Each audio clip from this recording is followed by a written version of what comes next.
آج جس طرح بی ایس او اور تمام political parties through out Pakistan کیا تھرو آؤٹ دا ورلڈ جو اس چیز پہ رزسٹ کر رہے ہیں اور پروٹیسٹ پہ اتر آئے ہیں، وہ حیات مرزا کا قتل، جس کو صفاقانہ قتل جس کو میں کہوں گی کہ اپنے والدین کے سامنے ان کو جو ہے نا جس طرح سے 8 گولیاں ان کو ماری گئی، تو اس کے بعد جو ہے نا آتے ہیں اور وہی جو قاتل ہوتے ہیں آ کے وہ تعزیت کرتے ہیں۔ تو میرا خیال ہے ان کو تعزیت کرنے سے پہلے جو انہوں نے پالیسیز بنائی ہیں، اپنا مائنڈ سیٹ بنائے، ان پالیسیز کو، ان مائنڈ سیٹ کو چینج کرنا چاہیے کہ ابھی الحمدللہ بلوچستان کی جو یوتھ ہے، جو ہمارا جنریشن ہے، وہ ایجوکیشن کی طرف جا رہا ہے، وہ ایجوکیٹ ہو رہا ہے۔ تو جہاں تک باقی چیزوں پہ ان کے ہرڈلز کریٹ کیے جا رہے ہیں،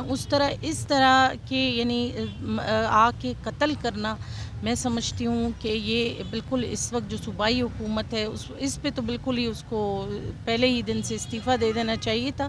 کیونکہ آج تک میں نے ان کی طرف سے کوئی تعزیتی بیان نہیں دیکھا۔ یعنی جتنا بھی انسان مردہ ضمیر ہو، مردہ دل ہو، جتنا بھی دوسروں کے ہاتھوں پہ چلے یا دوسروں کے کندھوں پہ بندوق رکھ کے چلے، کم از کم ایز اے بلوچستانی آپ ایک نہتہ، ایک معصوم بچہ جو اپنی دہاڑی پہ اپنے والد کے ساتھ کام کر رہا تھا، اس کو آپ اس طرح اس کی ماں کے سامنے قتل کرتے ہو۔ اس طرح کے حربے اپنانے سے میرا خیال ہے آپ کبھی بھی کوئی بھی تحریک ہو یا کچھ ہو، آپ اس کو ختم نہیں کر سکتے، بلکہ اس میں مزید ایک یعنی ایکٹیویٹیز اور زیادہ ہو جاتی ہیں۔ اس بچے کا قتل کرنا جو ایک یونیورسٹی کے اسٹوڈنٹ تھا،